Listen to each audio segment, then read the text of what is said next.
Hey there guys, welcome to Matt's Garage. I'm just still working away on the Niaru project here. These things always take a little longer than planned because things end up getting added to it or complications. In this case I am building full custom rocker panels which are also going to double as rock sliders. They're super reinforced and they're also going to beef up the entire structure of the car and just make it a lot safer and stronger. But I actually just bought a new pair of welding gloves, and so I wanted to take a chance to review a couple of popular welding gloves that I've used that I have laying around worn out now. And one is the Miller gloves here. I've had a couple pair of these. These are both TIG welding gloves, and I really like these Miller ones. They're super comfortable and they don't wear that good though. For the price point, they don't wear that good. These gloves are, I don't know, in my area they're around $40 a pair for these Miller gloves, and they don't last me very long. I know that. I can burn through a pair in about a month. You can see they wear right through, and I had these all taped up with masking tape, but the seams also come apart a lot on these. And so I was a lot more impressed with these Lincoln TIG welding gloves actually.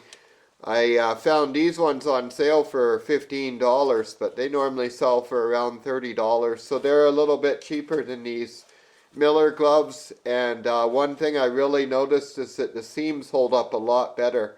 Especially on the thumb, they have this extra reinforced Kevlar seam. And the seam just never goes. I wore through the thumbs on both pairs, but the seam is still held up. And that I actually nicked it with a grinder there. That's often the problem. I think I nicked that finger with a grinder too, and I nicked that with the grinder. I'm healing from that one still because it penetrated through. And that is one thing. These do feel a little thinner overall, the Lincoln gloves. Not really in the fingers though. The fingers are pretty much the same, but up in here in the palm and on the back of the hand and stuff, the Miller ones do have a lot of extra padding over the Lincoln gloves. But where they really lose out for me is on the seams. Their seams do not hold up as good as the Lincoln gloves. As far as dexterity goes, I think they're about equal for dexterity. I will say that these Miller ones seem to fit a little tighter now that they're worn out, and these ones are worn out. You can see the fingers stretched a little bit on these, and so they're not as dexterous as they were when they were new. But I mean, they're pretty worn past the point, and I normally buy them really tight too. Let's see, I think these are mediums.